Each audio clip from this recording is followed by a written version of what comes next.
اور محمد صلی اللہ علیہ وسلم کے درمیان تقریباً 200-250 سال کا وقت ہے۔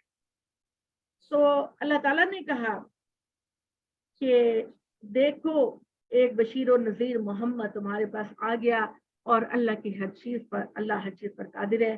یاد کرو جب موسیٰ نے اپنی قوم سے کہا ہے میری قوم کے لوگوں اپنے اوپر اللہ کے فضل کو یاد کرو، جب اس نے تم میں سے نبی اٹھائے اور تم کو بادشاہ بنایا اور تم کو وہ سب کچھ بخشا جو دنیا کی زندگی میں خدا نے کسی کو نہیں دیا۔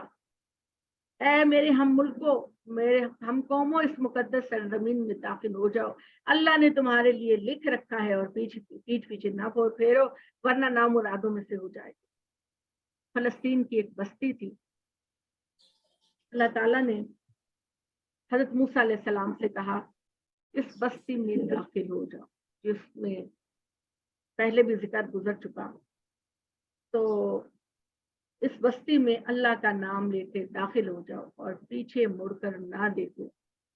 تو انہوں نے کہا یہ لوگ آد سمود کی قوم کے لوگ یہ تو بڑے طاقتور ہیں، ہم یہاں پر داخل نہیں ہوں گے۔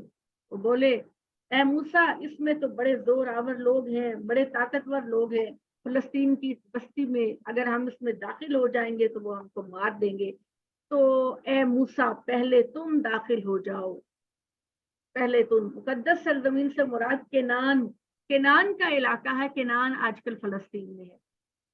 تو حضرت موسیٰ علیہ السلام نے بنی اسرائیل کو اس علاقے کے کسی شہر پر حملہ کرنے کے لیے اتارا، تو 12 سرداروں کی ایک ٹیم علاقے کا دیکھنے کے لیے وہاں پر گئی، اور انہوں نے ٹیم میں آ کر کہا کہ وہ لوگ بڑے زور آور ہیں، وہ ہم کو مار دیں گے، ہم تو نہیں لڑیں گے، تو تم اور تمہارے ساتھی جاؤ اور ہمارے لیے اس راہ کو ہموار کرو۔ 2 آدمیوں نے کہا، موسیٰ کی قوم میں سے 2 آدمیوں نے کہا، 2 شخصوں نے جو تھے تو بنی اسرائیل کے اندر سے، پر ان پر خدا کا فضل تھا، للکارا کہ تم ان پر چڑھائی کر کے شہر کے فاٹک میں گھس جاؤ، جب تم اس میں گھس جاؤ گے تو تم غالب رہو گے، اور اللہ پر بھروسہ کرو اگر تم مومن ہو۔ وہ بولے اے موسیٰ ہم اس میں ہرگز داخل ہونے کے نہیں جب تک وہ لوگ اس میں موجود ہیں، تو تم اور تمہارا خدا جاؤ، ہمارے لیے جاؤ، ہم تو یہاں بیٹھے۔ وہ 2 آدمی کون تھے ان کا نام بھی میں آپ کو لکھا، وہ حضرت جی موسیٰ علیہ آپ نے السلام بتایا تھا یوشع اور کالب تھے۔ یوشع اور کالب۔ یوشع جو ہے یہ 2 بندے تھے جو حضرت موسیٰ علیہ السلام کے ساتھی تھے، انہوں نے بنی اسرائیل کو سمجھانے کی بڑی کوشش۔ موسیٰ نے دعا کی ہے میرے پروردگار، میرا اپنی جان اور اپنے بھائی کے سوا کسی پر کچھ دو نہیں، بس تو ہمارے اور ان نافرمان قوم کے درمیان علیحدگی کر دے۔ فرمایا تم اس سرزمین پر 40 سال کے لیے حرام کر دیے گئے ہو بنی اسرائیل۔ اللہ نے چھاجوں بھر بھر کر رحمتیں کی بنی اسرائیل پر، داؤد اور سلیمان جیسے بادشاہ اللہ تعالیٰ نے ان کو عطا کیے، رزق بے تحاشا دیا، مگر بہت کمزور دل، بہت کام چور لوگ تھے، ہر وقت خدا کا حکم ماننے سے اوائڈ کرتے تھے۔ تو اللہ نے کہا کہ جاؤ پھر مرو تم، یہ بستی جس کے بارے میں میں نے تم سے وعدہ کیا تھا کہ کنعان اور فلسطین کی یہ بستی میں تم کو دے دوں گا، تم اس میں جاؤ اور اپنی تمدنی زندگی کا آغاز کرو، اگر اب نہیں تو جاؤ مرو 40 سال تک کے لیے، یہ زمین اب میں تم کو نہیں دوں گا، تمہارے بچے پیدا ہوں گے، ان کی تربیت ہوگی، اور وہ تمہاری طرح پست ہمت نہیں ہوں گے، تو پھر ہم یہ زمین ان کے حوالے کریں گے۔ تو بس اے موسیٰ تم ان نافرمانوں پر غم نہ کرو، اور ان کو آدم کے 2 بیٹوں کی سرگزشت اس کی حکمت کے ساتھ سناؤ۔ جبکہ دونوں نے قربانی پیش کی تو ان میں سے ایک کی قربانی قبول ہوئی اور دوسرے کی قربانی قبول نہیں ہوئی۔ یہ سب لوگ آپ لوگ ڈیٹیل جانتے ہیں، اور جو نہیں جانتا وہ ہاتھ کھڑا کر دے تاکہ میں دہرا دوں۔ وہ بولا کہ میں تجھے قتل کر کے رہوں گا۔ اس نے جواب دیا کہ اللہ تو صرف اپنے متقی بندوں کی قربانی قبول کرتا ہے، اگر تم مجھے قتل کرنے کے لیے مجھ پر دسترازی کرو گے تو میں تم کو قتل کرنے کے لیے دسترازی نہیں کروں گا، میں اللہ رب العالمین سے ڈرتا ہوں، میں چاہتا ہوں کہ میرا گناہ اور اپنا گناہ دونوں تمہیں لے کر لوٹو اور جہنم والوں میں سے بنو، یہی سزا ہے ظالم۔ اچھا جی، ہمارا ایک ہاتھ کھڑا ہوا ہے مہرین کا۔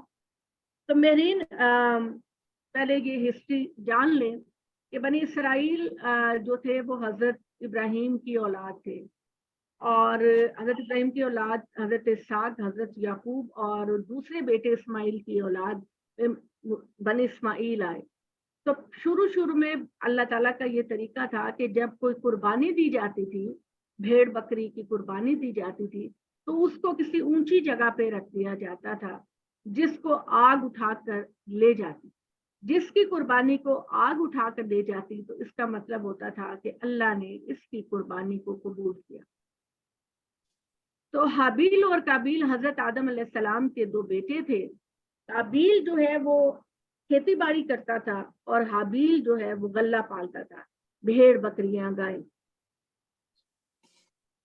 قابیل جو ہے وہ قربانی کے لیے پھل اور سبزیاں لے کر آیا، اور حابیل ایک مینڈے کو لے کر آیا، ایک جانور کو لے کر آیا قربانی کے لیے۔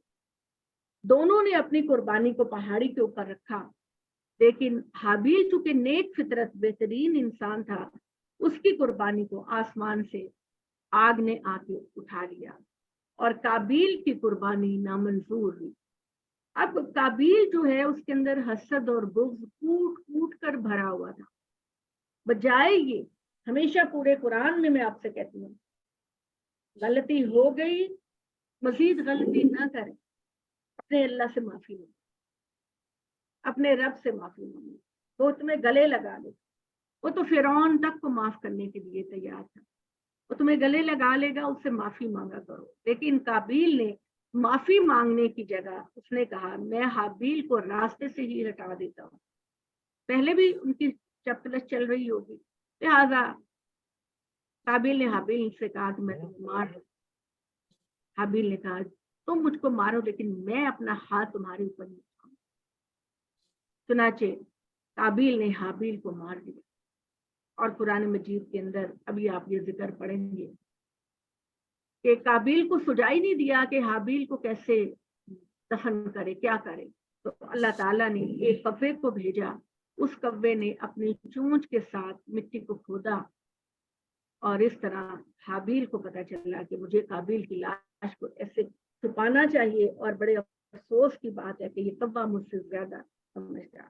تو قرآن مجید میں حسد، بغض، نفرت، ان چیزوں کی کوئی ویلیو نہیں ہے۔ جو بندہ ایسا کرتا ہے وہ خود منہ کی کھاتا ہے، منہ کے بل کے۔ پیار کرو، محبت کرو۔ تو یہ جو باتیں آئیں گی میں آپ لوگوں کو اس کی وضاحت مختصر بتا سکتی ہوں، اور جب ہماری کلاس ختم ہو جائے گی تو پھر آپ سوال کر لیجیے۔ تو ان کو آدم کے دو بیٹوں کی سرگزشت اس کی حکمت کے ساتھ سناؤ۔ جب دونوں نے قربانی پیش کی تو ان میں سے ایک کی قربانی قبول ہوئی، دوسرے کی قربانی قبول نہیں ہوئی۔ وہ بولا میں تمہیں قتل کر دوں گا۔ اس نے جواب دیا اللہ تو صرف اپنے مستقل بندوں کی قربانی قبول کرتا ہے، اگر تم مجھے قتل کرنے کے لیے مجھ پر دست درازی کرو گے تو میں تم کو قتل کرنے کے لیے تم پر دست درازی کرنے والا نہیں۔ میں اللہ رب العالمین سے ڈرتا ہوں، میں چاہتا ہوں میرا گناہ اور اپنا گناہ دونوں تمہیں لے کر لوٹو اور جہنم میں سے بنو، اور بے شک ظالموں کی سزا یہی ہے۔ بالآخر اس کے نفس نے اس کو اپنے بھائی کے قتل پر آمادہ کر دیا، اور وہ اس کو قتل کر کے نامرادوں میں ہو گیا۔ پس اللہ نے ایک کوے کو بھیجا جو زمین کو کریدتا تھا تاکہ اس سے دکھائے کہ وہ اپنے بھائی کی لاش کو کس طرح چھپاتا ہے۔ وہ بولا ہائے میری کم بختی، کیا میں اس کوے جیسا بھی نہ ہو سکا کہ اپنے بھائی کی لاش کو ڈھانپ دیتا۔ تو وہ اس پر شرمسار ہوئی۔ اس وجہ سے ہم نے بنی اسرائیل پر فرض کیا کہ جس کسی نے کسی کو قتل کیا ہے بغیر اس کے کہ کسی نے کسی کو قتل کیا ہو یا ملک میں فساد پیدا کیا ہو، تو گویا ان سب کو قتل کر دیا جائے، اور جس نے اس کو بچایا گویا سب کو بچایا۔ اور ہمارے رسول اس کے پاس واضح احکامات لے کر آئے، لیکن اس کے باوجود ان سے بہت دور ہے جو زمین میں زیادتیاں کریں۔ یعنی اللہ تعالیٰ نے بنی اسرائیل کے اوپر قصاص جان کے بدلے جان، ہمارے اوپر بھی جان کے بدلے جان۔ جس نے کسی کو مارا اس کو بھی موت کی سزا دی جائے گی، اور اگر مقتول یعنی مرنے والے کے خاندان کے لوگ یہ بات کہتے ہیں کہ نہیں جی ہمیں جان کے بدلے جان نہیں چاہیے، ہم نے معاف کیا، تو پھر دیت دی جائے گی۔ دیت کیا ہے؟ دیت کا مطلب یہ ہے کہ آپ نے اس کی جان کو بخش دیا، اور فیملی کی ڈیمانڈ پر